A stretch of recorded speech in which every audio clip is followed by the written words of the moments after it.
বিএনপির নেতাকর্মীরা তো আমার মাথায় কেউ বাড়ি দেয় ভাই, তাদের সাথে আমার শত্রুতা নাই। আপনারা আমার সাথে আলটিমেটলি বিএনপির সমর্থন, বিএনপি সরকার গঠন করলে আমি এমপি হলেও তো আপনাদের অনেক ধরনের মানে নিজেদের মতো করে কাজ করার, হস্তক্ষেপ করার সুযোগ আছে। কাজে আপনারা এটা ভাববেন না যে কথাটা অনেকে ভুল বুঝাচ্ছে যে ভাই বিপিনুর এখানে এমপি হলে কাউকে রাখবে না, পাত্তা দিবে না। ভাই আওয়ামী লীগের লোকেদের আমলে আমি ভিপি হয়ে রাজনীতি তখন করি নাই। আমি আমার বোনের বাসায় যেতে চাচ্ছিলাম, আমার সাথে 81টা মোটরসাইকেল, এখানে 10 মিনিট মধুবাড়ি পিছনে আছে, উদয় আমাদের উপরে প্রকৃততে কি আমি কি চোর না ডাকাত? কেসি নিয়ে আসছে কেন? আমার কান কেটে দেবে নাকি চুল কেটে দেবে, এই সমস্ত সিনকেট করার জন্য।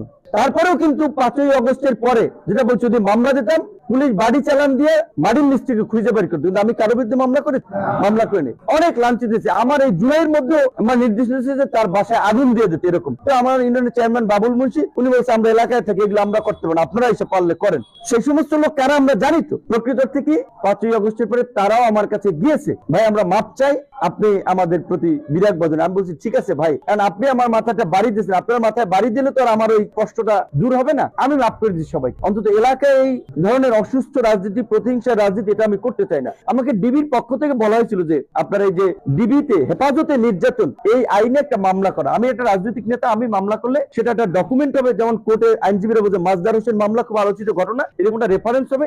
আমি বলছি আমি একটা রাজনৈতিক নেতা, আমি চাই না যে আমি কোনো মামলার বাদী হবো, এটা আমার নামের সাথে যুক্ত থাকবে, এটা আমি চাই না। আমি কিন্তু কোনো মামলাও করি নাই।